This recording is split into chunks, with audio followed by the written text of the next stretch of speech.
Hello students, तो आज के इस वीडियो में हम class 10 Punjab school education board की इकोनॉमिक्स के लेसन नंबर 7 को कवर करेंगे और सारे ही टॉपिक्स को मैं बहुत ही डिटेल वे में और इजी वे में आप लोगों के सामने एक्सप्लेन करूंगा। तो अभी तक मैंने 1 से 6 चैप्टर्स के जितने भी वीडियोस हैं उन सभी वीडियोस को फुल चैप्टर्स के प्लेलिस्ट में मैंने अपलोड कर दी है, तो आप प्लेलिस्ट में जाके इकोनॉमिक्स के इन सारे वीडियोज़ को देख सकते हैं। तो इस वीडियो को हम शुरू करते हैं। और एक चीज़ का और ख्याल रहे कि मैं इंग्लिश मीडियम और पंजाबी मीडियम दोनों ही स्टूडेंट के बच्चों के लिए है, और हिंदी मीडियम वाले बच्चे भी इजीली इसको देख सकते हैं, क्योंकि जो भी पंजाबी में लिखे हुए हैं टेक्स्ट नोट्स में जो भी पंजाबी में लिखे हैं आप इजीली उसे हिंदी में कन्वर्ट कर सकते हैं।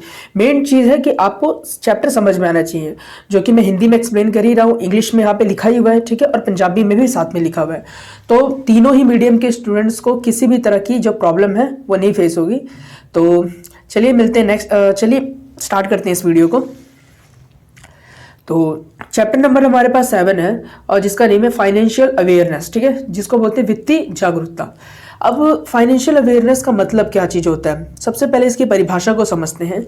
तो परिभाषा में क्या बोल रहा है कि knowledge of managing money wisely, मतलब कि क्या, पैसों को किस तरीके से मैनेज करना है, पैसों को किस तरीके से यूज़ करना है, ठीक है, इसको समझदारी से सोचना ही क्या चीज़ है, फाइनेंशियल अवेयरनेस है।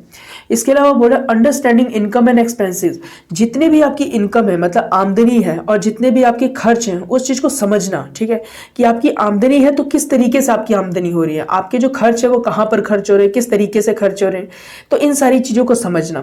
इसके अलावा importance of saving and investment, और ये भी समझना कि सेविंग्स कितनी ज़्यादा ज़रूरी है और इन्वेस्टमेंट यानी कि किसी भी चीज़ में इन्वेस्ट करना कितना ज़्यादा ज़रूरी है, ये चीज़।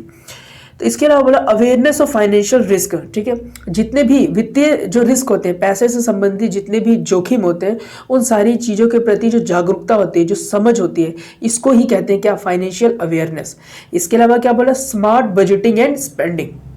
इसका मतलब क्या कि आपके पास जितना भी मनी है, आपके पास जितना भी पैसा, उसको स्मार्ट वे में किस तरीके से बजट करते हैं, किस तरीके से उसको संभालते हैं, ताकि आप उन्हीं पैसों में बहुत सारे अलग अलग टास्क को कर सकते हैं, और साथ साथ में स्पेंडिंग, आपको खर्च किस तरीके से करना है। इसके अलावा बोला प्लानिंग फॉर फ्यूचर सिक्योरिटी, और फ्यूचर के लिए आप किस तरीके से पैसे को मैनेज करेंगे, इन सारी चीज़ों को क्या बोलते हैं, फाइनेंशियल अवेयरनेस। तो एक बारी मैं आप लोगों को पूरी शॉर्ट फॉर्म में समझा देता हूँ कि फाइनेंशियल अवेयरनेस का मतलब क्या होता है। सिंपल सी भाषा में समझो कि फाइनेंशियल अवेयरनेस का मतलब इतना ही होता है कि आप अपने पैसों को किस तरीके से समझ रहे हैं, आप पैसों को मैनेज करना कैसे सीख रहे हैं, ठीक है, कि आपके पास इनकम आ रही है, उस इनकम का यूज़ कैसे करना है, खर्च कहाँ पे करना है, उस इनकम को इन्वेस्ट किस तरीके से करना है, उस इनकम का ओवरऑल यूज़ किस तरीके से करना है, ताकि आपकी प्रेजेंट में, फ्यूचर में ज़रूरतें आपकी पूरी हो सके, आप रिस्क को समझ सको कि फाइनेंशियल रिस्क कहाँ कहाँ पर होते हैं। तो ओवरऑल फाइनेंशियल अवेयरनेस का इतना सही मतलब है कि आपको पैसों के बारे में जानना है, ठीक है, यही होता है हमारे पास फाइनेंशियल अवेयरनेस। समझ गए इतनी बात को। तो फाइनेंशियल अवेयरनेस का मतलब है कि पैसों को जानना, उसको मैनेज करना सीखना, पैसों से संबंधित रिस्क को समझना, पैसों को किस तरीके से यूज करना है, पैसों की किस तरीके से बजटिंग करनी है, खर्च करना है, इन सारी चीजों को हम लोग बोलते हैं फाइनेंशियल अवेयरनेस, ठीक है। तो आई होप आपको यहां तक जो मतलब है फाइनेंशियल अवेयरनेस का वो समझ में आया होगा, ठीक है। अच्छा, अब बात करते हैं फाइनेंशियल अवेयरनेस करने की जरूरत क्यों होती है, इसकी बेनिफिट्स क्या चीज है। तो बेनिफिट इसका क्या होता है, helps in making informal and financial decision. तो क्या बोल रहा है कि फाइनेंशियल डिसीजन, जितने भी पैसों से संबंधित आप डिसीजंस लेते हैं, तो उन सारी डिसीजंस को लेने में काफ़ी ज़्यादा हेल्प मिलती है, ठीक है। आप पैसों को फिर यूज़ करेंगे तो आप इस तरह नहीं यूज़ करेंगे कि कहीं भी आपने उड़ा दिया, आप पैसों को एज ए रिसोर्स की तरह यूज़ करेंगे, संसाधन की तरह यूज़ करेंगे, ठीक है, आप अपने एक एसेट की तरह यूज़ करेंगे, ठीक है। तो ये होता है इसके बेनिफिट्स के बारे में, ठीक। तो अभी तक मैंने आप लोगों को ये समझाया कि फाइनेंशियल अवेयरनेस का मतलब क्या होता है और इसके बेनिफिट्स क्या चीज़ होते हैं। अब हम समझते हैं फाइनेंशियल अवेयरनेस से रिलेटेड कुछ कॉन्सेप्ट्स होते हैं हमारे पास, ठीक है, मतलब पैसों से संबंधित कुछ कॉन्सेप्ट्स होते हैं, इन सारी चीज़ों को हम समझते हैं। तो सबसे पहले इंश्योरेंस, जिसे कहते हैं बीमा। आपने इंश्योरेंस के बारे में सुना ही होगा, ठीक है, आए दिन टीवीज पे आप ऐड देखते हो, अपने स्मार्टफोन्स पे जो एड्स वगैरह आते हैं वो देखते हो, ठीक है। तो इंश्योरेंस आपने कई बार सुना होगा। आप किसी भी तरह की व्हीकल परचेज करने के लिए जा रहे हो या फिर किसी भी तरह का सामान खरीदने के लिए जा रहे हो, तो हर चीज़ पे क्या मिल जाती है, इंश्योरेंस मिलती है। तो इंश्योरेंस क्या चीज़ होती है समझते हैं। इसकी डेफिनेशन क्या है Insurance is a financial agreement that provides protection against financial losses due to unexpected events like accident, illness or damage. तो इंश्योरेंस का मतलब क्या चीज़ है? इंश्योरेंस एक फाइनेंशियल एग्रीमेंट है। इंश्योरेंस एक तरीके से का क्या होता है? समझौता होता है। इस समझौता में क्या चीज़ होता है कि आपको फाइनेंशियल प्रोटेक्शन मिलेगी, ठीक है, कि फ्यूचर में अगर किसी भी तरह की आपको एक्सीडेंट हो जाता है, किसी तरह का नुकसान हो जाता है, तो कंपनी आपको कहती है कि हम आपकी प्रोटेक्शन करेंगे। इसी को बोलते हैं इंश्योरेंस, ठीक है। एग्जाम्पल के थ्रू मैं समझाऊंगा तो आपको बेटर समझ में आएगा। एग्जाम्पल के लिए आपने मान लीजिए कि किसी भी एक कंपनी से क्या लिया, आपने किसी भी तरह का एग्जाम्पल के लिए मान लो फ़ोन ले लिया, ठीक है। आपने मान लो फ़ोन लिया, 50,000 का आपने फ़ोन लिया।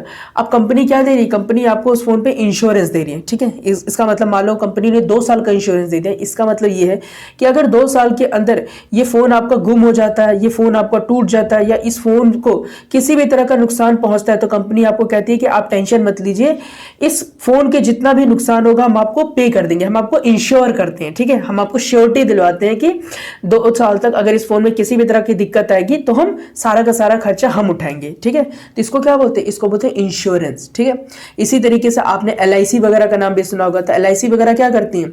LIC वगैरह भी यही काम करती हैं कि आपको इंश्योरेंस देती हैं, यानी कि एक निश्चित समय तक आपको EMIs पर आपको किस्तों में पैसे जमा करवाने होते हैं उनको, ठीक है। और वो ये इंश्योर करती हैं कि अगर फ्यूचर में चल के अगर आपके साथ या आपके परिवार के साथ किसी भी तरह की दुर्घटना होती है, ठीक है, कोई भी प्रॉब्लम होती है, तो वो आपको इंश्योर करते हैं कि उस समस्या में वो सारा का सारा जो मेडिकल फीस होगा, मेडिकल चार्जेस होगा, उन सारी की सारी चीज़ों को क्या करेंगे? पे करेंगे। तो इसको बोलते हैं इंश्योरेंस, ठीक है। इसी तरीके से आप जब बाइक वगैरह खरीदने के लिए जाते हैं तो कंपनीज भी क्या करती हैं? आपको इंश्योरेंस देती हैं, ठीक है। वो इंश्योरेंस में क्या देती है कि ठीक है 5 साल का इंश्योरेंस दे दें, कि मतलब 5 साल के अंदर अगर इस बाइक को कुछ भी होता है, किसी भी तरह की प्रॉब्लम आती है, टूटता है, फूटता है, चोरी होता है, कुछ भी होता है, तो कंपनी आपको उसके अमाउंट पे करेगी, ठीक है। तो ये होता है इंश्योरेंस, ठीक है। बाकी अलग अलग कंपनी के अलग अलग टर्म्स एंड कंडीशन होते हैं, बस मैं एग्जाम्पल के थ्रू आपको समझाने की कोशिश कर रहा था। तो इंश्योरेंस आपको समझ में आया होगा। लेकिन अब बात करते हैं इस इंश्योरेंस के फायदे क्या होते हैं, ठीक है। बेनिफिट्स ऑफ इंश्योरेंस, इंश्योरेंस का क्या लाभ होता है, क्यों इंश्योरेंस कंपनीज देती हैं, उनको क्या इसमें बेनिफिट्स हैं, ठीक है। जैसे एग्जांपल के लिए कोई फ़ोन वाली कंपनी है, अगर मैं फ़ोन का यूज़ कर रहा हूँ और 2 साल के भीतर अगर इस फ़ोन को किसी भी तरह का नुकसान होता है, चोरी होता है, तो कंपनी फ़ोन के पैसे मुझे पे तो कर देगी, ठीक है। लेकिन इसमें कंपनी का तो कोई नुकसान फ़ायदा नहीं लग रहा है, कंपनी का तो इसमें नुकसान लग रहा है कि कंपनी जो है अपने जेब से हमें पैसा देगी, जबकि नुकसान हमारा हुआ है, ठीक है। तो इसमें कंपनी का तो घाटा है, ठीक है। तो वो भी हम समझेंगे इसमें कंपनी का क्या फायदा होता है, ठीक है, और आपका क्या फायदा है, ठीक। तो इसके बेनिफिट्स में सबसे पहला क्या है बेनिफिट? Financial protection. इसका मतलब आपको वित्तीय सुरक्षा मिल जाएगी, ठीक है। पैसे से संबंधित आपको सुरक्षा मिल जाएगी, आपको टेंशन नहीं रहती। अगर फ्यूचर में आप किसी भी तरह का एक्सीडेंट होता है, किसी भी तरह की बीमारी होती है, कोई भी प्राकृतिक आपदा आती है, उस समय अगर आपके पास इंश्योरेंस है तो इंश्योरेंस की वजह से आपको सुरक्षा मिलेगी, ठीक है। दूसरा होता है risk management, reduces financial uncertainty and provide security, ठीक है। क्योंकि देखो इंश्योरेंस आप लेते हो किसी भी चीज़ में तो आपका पैसा दांव पे लगा होता है। अगर आपने फ़ोन खरीदा है तो उसमें भी आपने पैसा लगाया है, तो फाइनेंशियल जो रिस्क होता है ना, आपको पता है कि ठीक है फ़ोन अगर मैंने खरीदा है, मैंने इंश्योरेंस इसके ले रखी है, तो अगर फ्यूचर में किसी भी तरह की प्रॉब्लम आएगी तो ठीक है, मेरा जो फाइनेंशियल रिस्क है ना, पैसे संबंधित, अगर मेरा फ़ोन चोरी हो गया तो मेरा जो नुकसान होगा ना, वो नुकसान मेरा काफ़ी ज़्यादा कम हो जाएगा अगर मेरे पास क्या चीज़ है? इंश्योरेंस है, ठीक है। इसके अलावा क्या होता है? एनकरेज सेविंग, ठीक है। Some insurance plans help in wealth accumulation. आगे क्या बोल रहे हैं कि कई सारे इंश्योरेंस इस तरीके से हैं जिसकी वजह से क्या होता है, आपके पैसे सेव हो जाते हैं और वक्त आने पर कभी फ्यूचर में कोई भी तरह की प्रॉब्लम हुई तो उस प्रॉब्लम में आपको वो पैसे ही हेल्प करते हैं, ठीक है। तो इसकी वजह से इंश्योरेंस एक ये भी बेनिफिट देता है कि आपके पैसे जो है सेव होते रहेंगे। फोर्थ पॉइंट कहते हैं सपोर्ट इकोनॉमिक ग्रोथ। इसमें क्या बोल रहे हैं? Invest in industries and infrastructure, ठीक है। अब देखिए समझिए अपन, इंश्योरेंस से पूरी की पूरी हमारी अर्थव्यवस्था भी ग्रो करती है। किस तरीके से? अब एक एग्जाम्पल के थ्रू समझिए। कोई एक कंपनी है, ठीक है, और इस कंपनी क्या कर रही है, इस कंपनी ने इंश्योरेंस लोगों को दे रही है, ठीक है। और मान लो कि मैंने इंश्योरेंस लिया, ठीक है, कंपनी के मैंने इंश्योरेंस लिया मान लो 10 लाख रुपए का, ठीक है। तो कंपनी कह रही है कि तुम मुझे 10 लाख रुपए पे करो, ठीक है, और फ्यूचर में अगर किसी भी तरह की प्रॉब्लम हुई, मान लो कि लाइफ इंश्योरेंस कंपनी दे रही है, तो मान लो फ्यूचर में अगर मेरी डेथ हो जाती है, फिर किसी भी तरह की प्रॉब्लम हो जाती है, तो कंपनी क्या कह रही है कि मैं तुम्हें 1 करोड़ रुपए वापस दूंगी, ठीक है। अगर मेरे को कुछ हो जाता है तो समय से पहले, तो 1 करोड़ रुपए दूंगी। अब मैं कंपनी को सिर्फ 10 लाख दूंगा, वो मुझे 1 करोड़ रुपए देगी, ठीक है। अब इसमें कंपनी का क्या फायदा? देखिए, कोई भी जो इंश्योरेंस होता है ना, उसमें जो प्रॉब्लम होती है, ठीक है, संभावना जो होती है ना, बहुत कम होती है, ठीक। क्योंकि अगर मैं इन्हें 10 लाख रुपए दूंगा, मान लो पर मंथ की मुझे 5,000 रुपए कंपनी को पे करना है, तो जो मैं 5,000 रुपए दे रहा हूँ, इस तरह हजारों लोग इसको 5,000 दे रहे हैं, ठीक है। तो जितना ज्यादा हम सब फंड देंगे कंपनी को इंश्योरेंस के नाम पर, कंपनी उसी पैसे का इस्तेमाल करके अपनी कंपनी को ग्रो करवाएगी, ठीक है। उसी पैसे का इस्तेमाल करके वो कंपनी स्टैब्लिश होगी, और जब कंपनी स्टैब्लिश होगी तो वही कंपनी क्या देती है, जब तरक्की करने लग जाएगी तो सरकार को वो टैक्स देगी, और सरकार के पास जो टैक्स जाएगा, इससे सरकार उन पैसों का इस्तेमाल करके देश को ग्रोथ में लगाएगी, देश की ग्रोथ में लगाएगी। इससे क्या होगा, पूरी की पूरी इकोनॉमी ग्रो करेगी, ठीक है। अब देखिए, कंपनी जो इंश्योरेंस दे रही है कि ठीक है, मान लो मेरी कंपनी बोल दी है कि मान लो तुम 70 साल जियोगे, ठीक है। अब मान लो कि एग्जाम्पल के लिए तुम 70 साल जियोगे, तो मान लो तुम 50 में ही खत्म हो गए, ठीक है। तो कंपनी तुम्हारे परिवार को 1 करोड़ रुपए इंश्योरेंस दे देगी, मगर आप 70 क्रॉस करके तो कंपनी कोई इंश्योरेंस नहीं देगी, ठीक है। मैं एक एग्जाम्पल के थ्रू बता रहा हूँ, ठीक। तो इस तरीके से क्या चीज होता है कि ये हमारी इकोनॉमिक ग्रोथ में भी मदद करता है, ठीक है। एक तो ये चीज होता है। इसके अलावा क्या चीज बोल रहे हैं, इसके अलावा वो बोल रहे हैं peace of mind. Peace of mind मतलब क्या, reduces stress by insuring financial stability. अगर आपके पास इंश्योरेंस है तो इससे क्या चीज होता है कि आपका मन शांत रहता है, आपको पता है कि ठीक है, अगर मैंने कोई सामान परचेज किया है, तो अगर फ्यूचर में किसी भी तरह की प्रॉब्लम आती है तो मुझे इंश्योरेंस क्लेम मिल जाएगा, ठीक है। अगर मैंने हेल्थ इंश्योरेंस लिया है, तो अगर मेरे को किसी भी तरह की प्रॉब्लम होगी तो मेरे परिवार को सफर नहीं करना पड़ेगा, तो एक तरीके से पीस ऑफ माइंड भी रहता है, ठीक। तो इतने सारे फायदे होते हैं। तो अभी तक हमने क्या देखा, इंश्योरेंस के बेनिफिट्स में फाइनेंशियल प्रोटेक्शन रहती है, पैसे से संबंधित एक सुरक्षा रहती है, रिस्क मैनेज हो जाता है, यानी कि पैसे से संबंधित अगर हम किसी भी चीज में लगा रहे हैं तो रिस्क कम हो जाता है, क्योंकि इंश्योरेंस की वजह से हमें वो क्लेम मिल जाता है। इसके अलावा सेविंग भी प्रमोट होती है इसमें। इसके अलावा हमारी आर्थिक ग्रोथ भी होती है, ठीक है, देश की तरक्की होती है, और साथ साथ में मन की शांति भी होती है। तो ये सारे फायदे होते हैं किसके, इंश्योरेंस के, ठीक। तो चलिए अब हम आगे बात करते हैं स्टॉक एक्सचेंज मार्केट के बारे में, ठीक है। तो क्या होता है स्टॉक एक्सचेंज मार्केट, इस चीज को समझते हैं। देखिए, इसी स्टॉक एक्सचेंज मार्केट को हम लोग क्या बोलते हैं, शेयर मार्केट भी बोलते हैं, ठीक है। आपने अक्सर फिल्मों में शेयर मार्केट के बारे में सुना होगा, फिल्मों में नहीं तो अपने आसपास आपने सुना होगा शेयर मार्केट, ठीक है, कि शेयर मार्केट ऊपर चढ़ गया, ठीक है, शेयर मार्केट नीचे आ गया, ठीक है, शेयर मार्केट अच्छा चल रहा है, डाउनफॉल में जा रहा है, ठीक है, सारी चीजें आपने सुना होगा। तो शेयर मार्केट क्या चीज होती है समझते हैं। तो शेयर मार्केट को ही स्टॉक एक्सचेंज मार्केट बोलते हैं। तो stock exchange market is a place where people buy and sell company shares, ठीक है। तो स्टॉक एक्सचेंज मार्केट क्या होती है, स्टॉक एक्सचेंज मार्केट एक ऐसी जगह होती है जहां पे लोग किसी भी कंपनी के शेयर खरीदते हैं या बेचते हैं, ठीक है। It has companies raise fund and investors grow wealth. इससे क्या होता है कि कंपनी को फंड मिल जाता है एक तरीके से, और जिन्होंने उस कंपनी के में इन्वेस्ट किया उनको पैसा मिल जाता है, ठीक है। अब आपको ये परिभाषा बिल्कुल नहीं समझ में आई होगी, तो इसको एग्जाम्पल के थ्रू समझते हैं। तो परिभाषा क्या बोल रहा है, stock exchange market is a place, एक ऐसी जगह है where people buy and sell company share, जहां पे लोग कंपनी के शेयर खरीदते हैं और बेचते हैं। समझिए एक एग्जांपल से, मान लीजिए मुझको एक कंपनी खोलनी है, ठीक है, और उस कंपनी में मान लो कंपनी खोलने के लिए मान लो मुझे 10,000 रुपये की ज़रूरत है, मगर मेरे पास 10,000 रुपये नहीं है, ठीक है। तो अब मैं क्या करूँगा, मैंने क्या किया कि मुझे 10,000 रुपये पब्लिक से चाहिए, तो मैंने क्या किया, 10,000 के हजार रुपये के मैंने 10 शेयर्स निकाल दिए, ठीक है, 1 2 3 4 5 6 7 8 9 10। मैंने क्या किया, 10,000 के हजार रुपये के 10 शेयर निकाल दिए। इसका मतलब क्या कि कोई भी मेरे शेयर को खरीदेगा, इसका मतलब कि मेरे एक शेयर को खरीदा, मतलब कि 1,000 रुपये उसने मेरे को दिए, ठीक है। तो 10 शेयर जब मैंने बेचे, ठीक है, तो 10 शेयर जिसने भी खरीदेंगे सब 10 के 10 क्या हो जाएंगे, मेरी कंपनी के एक तरीके से शेयर होल्डर्स हो जाएंगे। मतलब क्या, एक तरीके से कंपनी के वो क्या हो जाएंगे, मालिक हो जाएंगे, ठीक है।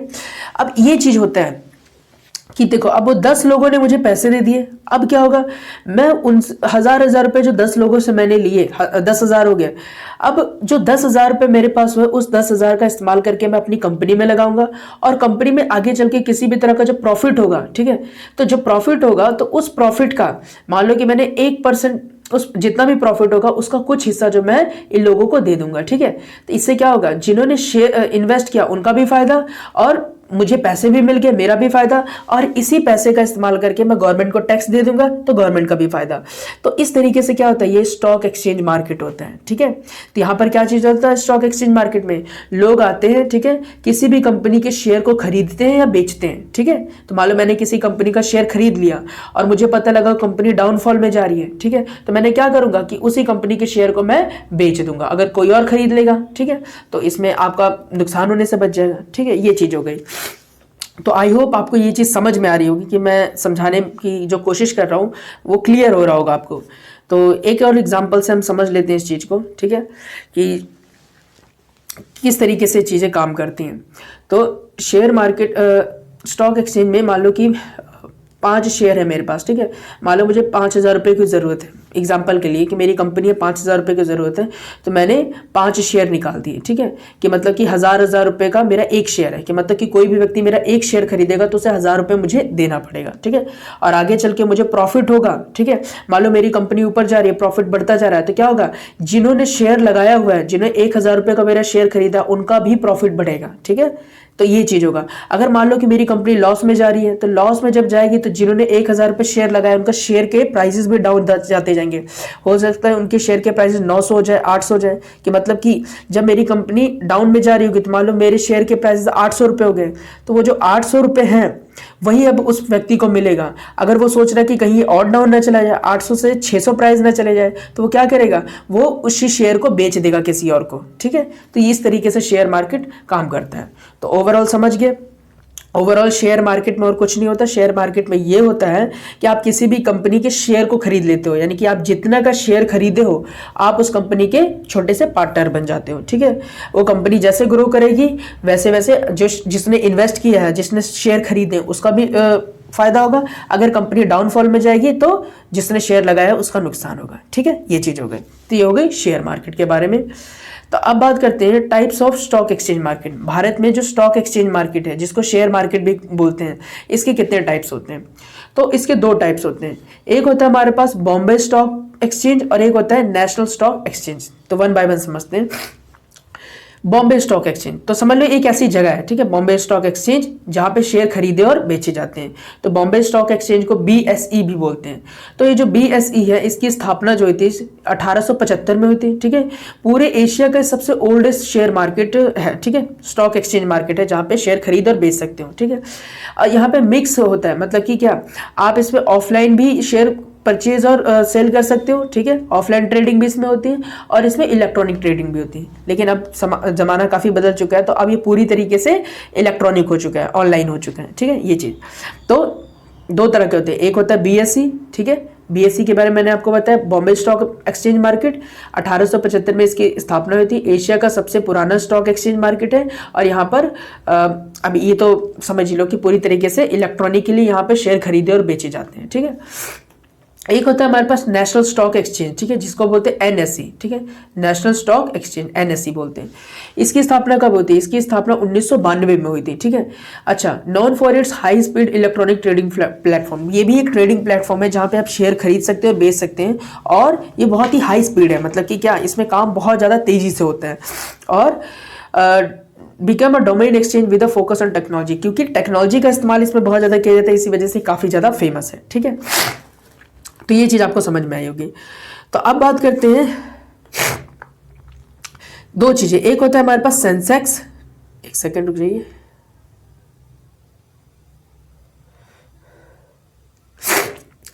तो एक होता है हमारे पास सेंसेक्स, ठीक है, और एक होता है हमारे पास निफ्टी। पहले सेंसेक्स को समझते हैं। सेंसेक्स क्या चीज है? The Sensex is used to measure the performance of the Bombay stock exchange BSE। अभी हमने ऊपर BSE के बारे में पढ़ा ना, तो बॉम्बे स्टॉक एक्सचेंज यानी जो हमारे पास BSE है, BSE डाउनफॉल में जा रहा है, मतलब BSE की ग्रोथ हो रही है, ठीक है, अच्छा कर रहा है, या फिर डाउनफॉल में जा रहा है, इसको नापने का तरीका क्या चीज है? सेंसेक्स है, ठीक है। जैसे मान लो कि आप चीनी खरीदने जा रहे हो, तो चीनी को कैसे नापोगे आप? ज्यादा है या कम है? किलो में नापोगे।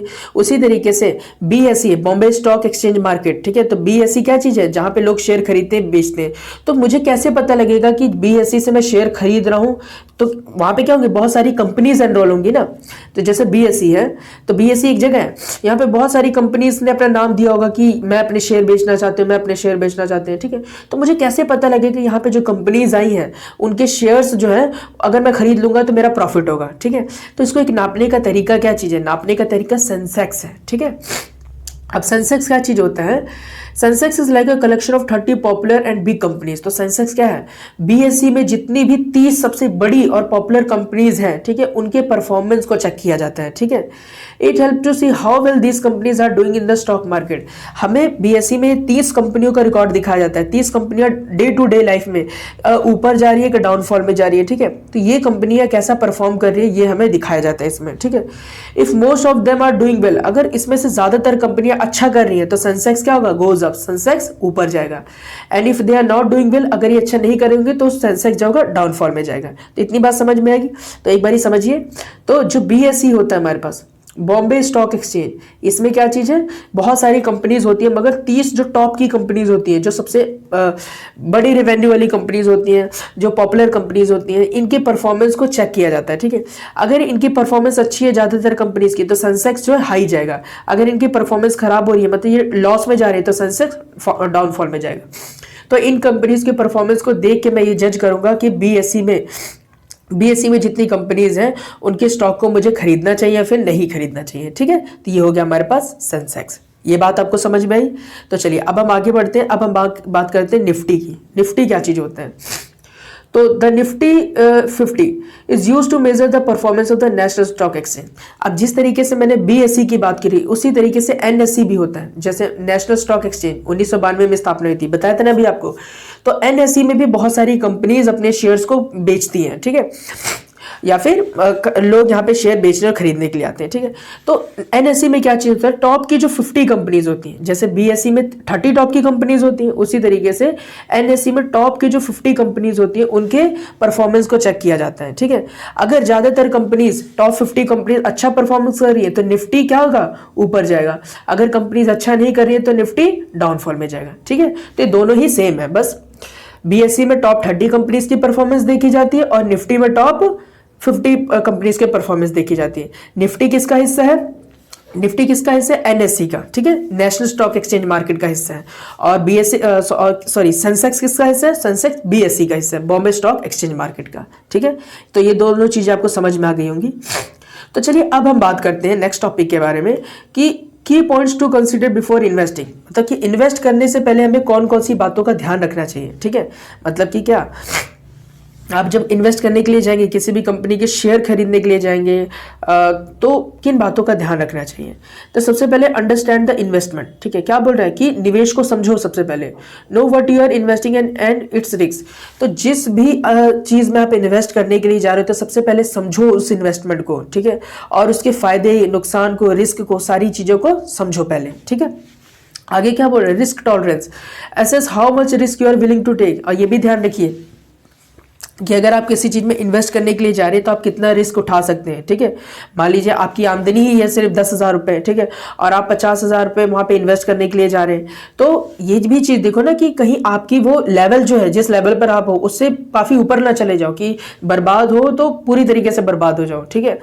तो वही चीज बोल रहा है कि रिस्क आप कितना उठा सकते हैं, कि अगर नुकसान भी होगा तो ठीक है, इतना मैं मैनेज कर लूंगा, इस चीज को भी आपको देखना पड़ेगा, ठीक है। इसके अलावा क्या बोले, investment goal, have clear goals short term और लॉन्ग टर्म। अब ये भी चीज ध्यान रखिए कि जब आप इन्वेस्ट कर रहे हो तो ऐसा थोड़ा है कि कंपनीज की प्रॉफिट तुरंत एक दिन में हो जाएगा, साल भी लग सकते हैं, 2 साल भी लग सकते हैं, 5 साल तक भी आपको इंतजार करना पड़ सकता है। तो आप अपने जो गोल है ये भी क्लियर के रखिए कि आपको फायदा शॉर्ट टर्म में चाहिए या लॉन्ग टर्म पे चाहिए। अब ये भी चीज ध्यान में रखिए, अगर शॉर्ट टर्म में फायदा चाहिए तो थोड़ा बहुत फायदा होगा। अगर आप इस पॉइंट से, इस सेट ऑफ माइंड से आप इन्वेस्ट करने के लिए जा रहे हैं कि ठीक है मैं 10 साल तक मुझे इन्वेस्ट करना है और मैं पेशेंस रख सकता हूं, तो फायदा भी ज्यादा होने के चांसेस हैं। तो इन्वेस्टमेंट गोल भी आपको ध्यान रखना है। इसके अलावा क्या बोला, डाइवर्सिफिकेशन, इसका मतलब क्या, विभिन्नता, ठीक है। Spread investment across different asset, ठीक है। अब मान लीजिए 5 कंपनीज हैं, 1 2 3 4 और 5 और पांचों कंपनियों के शेयर मुझे खरीदने हैं, ठीक है। तो अब मैंने क्या करूँगा, मान लो मेरे पास मैं 5 शेयर खरीदने चाहता हूँ। अब मैं एक ही कंपनी के अगर मैंने 5 शेयर खरीद लिए और कंपनी बाद में डूब गई तो मेरा नुकसान हो जाएगा, क्योंकि देखिए मान लो एक कंपनी के 1000 रुपए के शेयर है, तो मैंने इसी कंपनी के क्या कर लिए, इसी कंपनी के 5 शेयर मैंने खरीद लिए। अगर कंपनी का फायदा हुआ तब तो ठीक है, कोई बात नहीं। अगर कंपनी का नुकसान हुआ तो मेरे सारे के सारे शेयर नुकसान चले जाएंगे, ठीक है।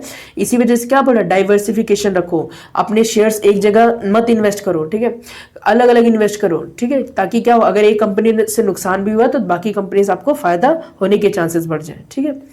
पांचवा बोला patience, be patient and avoid reacting to short term market changes, ठीक है। अब क्या बोल रहे हैं, पेशेंस रखो, ठीक है। अगर सेंसेक्स ऊपर नीचे जा रहा है, कोई कंपनी अच्छा ग्रोथ कर रही है तो तुरंत मत इन्वेस्ट कर दो उसमें, क्योंकि ये बहुत रिस्की चीज होता है कि कभी कोई कंपनी ऊपर चलेगी, हो सकता है अगले दिन डाउनफॉल में आए।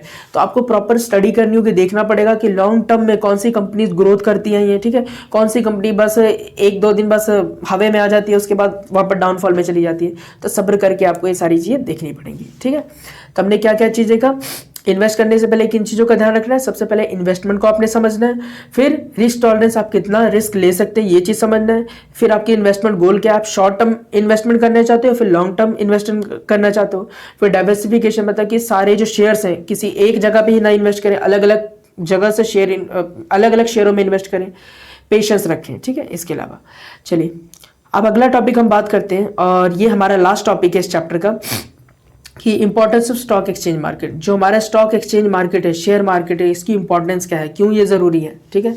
तो पहला चीज देखिए, रेजेस मनी फॉर कंपनीज, इसकी वजह से क्या होता है, कंपनीज के पास पैसा इकट्ठा होता है, ठीक है।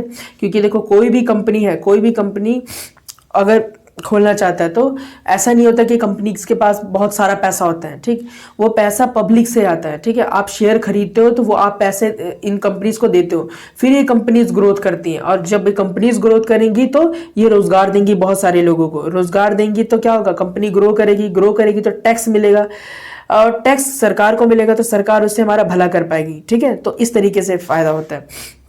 आगे क्या बोला, अपॉर्चुनिटी टू इन्वेस्ट, क्या बोल रहा है, gives people chances to buy and sell share. तो ये अपॉर्चुनिटी मिलती है कि आप शेयर खरीद सकते हो, बेच सकते हो, जिससे आपका भी फायदा होगा। Show economic growth, show how well the economic is doing, पूरी अर्थव्यवस्था किस तरीके से चल रही है ये भी दर्शाता है। अगर शेयर मार्केट ऊपर जा रहा है इसका मतलब क्या, कंपनीज अच्छा कर रही है, कंपनी अच्छा करेगी तो लोगों को रोजगार देगी, रेवेन्यू जनरेट होगा, टैक्स देगी सरकार को, और ओवरऑल हम सबका भला होगा, पूरे देश का भला होगा। तो इकोनॉमिक ग्रोथ को भी दिखाते हैं। फाइंड फेयर प्राइस, ठीक है, अब ये भी डिसाइड करती है, ये help decide the prices of company share, किसी भी कंपनी के शेयर की जो प्राइस है वो डिसाइड करने में मदद करती है, ठीक है। कि मान लो कंपनी ए और कंपनी बी है, ये अपने शेयर कितने 5000 में दे रही है और ये अपने शेयर 2000 रुपए में दे रही है, ठीक है। तो हमें ऐसे नहीं पता करना पड़ेगा, ये खुद ही बताएगी। अगर कंपनी अच्छा कर रही है तो शेयर के प्राइसेस भी इसके ज्यादा होंगे, ठीक है। कंपनी अगर खराब करे तो शेयर के प्राइस ऑटोमेटिक डाउन चले जाएंगे, ठीक है। तो इससे क्या चीज होता है कि जो शेयर के प्राइसेस है वो भी क्या होता है, डिसाइड करती है स्टॉक एक्सचेंज मार्केट, ठीक है। इसके बाद इजी बाइंग एंड सेलिंग, ठीक है, makes it easy to for investor to buy और सेल शेयर। क्या बोल रहे हैं कि इन्वेस्टर्स जो होते हैं उनको काफी हेल्प करती है कि वो इजीली शेयर बाय कर सकते हैं और सेल कर सकते हैं, ठीक है। तो एक बार ये रिवाइज कर लें, स्टॉक एक्सचेंज मार्केट की क्या इंपॉर्टेंस है। सबसे पहले क्या होता है कि इससे कंपनीज को पैसे इकट्ठा करने में आसानी होती है, आपको इन्वेस्ट करने की अपॉर्चुनिटी मिलती है, ठीक है, पूरी इकॉनमी जो है वो ग्रोथ करती है, और कंपनी के जो शेयर्स के प्राइसेस है वो डिसाइड करने में हेल्प करती है, और आप शेयर्स को इजीली खरीद और बेच सकते हो, ठीक। तो ये सारे टॉपिक्स हो गए, और छोटा सा चैप्टर था हमारे पास, इंटरेस्टिंग चैप्टर था। तो आई होप आपको पूरा का पूरा जो चैप्टर है समझ में आया होगा। डिस्क्रिप्शन में इसकी पीडीएफ है, आप इजीली डाउनलोड कर सकते हो और टाइम टू टाइम इसकी रिवीजन कर सकते हो, ठीक है। तो इसी के साथ हमारा जो इकोनॉमिक्स के सारा का सारा जो चैप्टर्स है, ठीक है, 10th क्लास के इकोनॉमिक्स से सारे चैप्टर्स कंप्लीट हो चुके हैं, और इन सभी चैप्टर्स की जो पीडीएफ है आप डाउनलोड कर सकते हैं चैप्टर्स के डिस्क्रिप्शन में जाके, और इन सारे वीडियोस को सीक्वेंस वाइज आप प्लेलिस्ट में जाके देख सकते हैं। तो अगर आपको वीडियोस अच्छे लग रहे हो, ठीक है, तो प्लीज़ इस चैनल को लाइक कर दें, सब्सक्राइब कर दें, और अगर आपके फ्रेंड सर्कल्स का ग्रुप है, आपके अगर स्कूल का ग्रुप है, तो उसमें आप इन वीडियोज़ को शेयर कर सकते हैं ताकि बाकी स्टूडेंट्स को भी फायदा मिल सके। तो मिलते हैं नेक्स्ट वीडियो में नेक्स्ट चैप्टर्स के साथ, तब तक के लिए थैंक यू वेरी मच।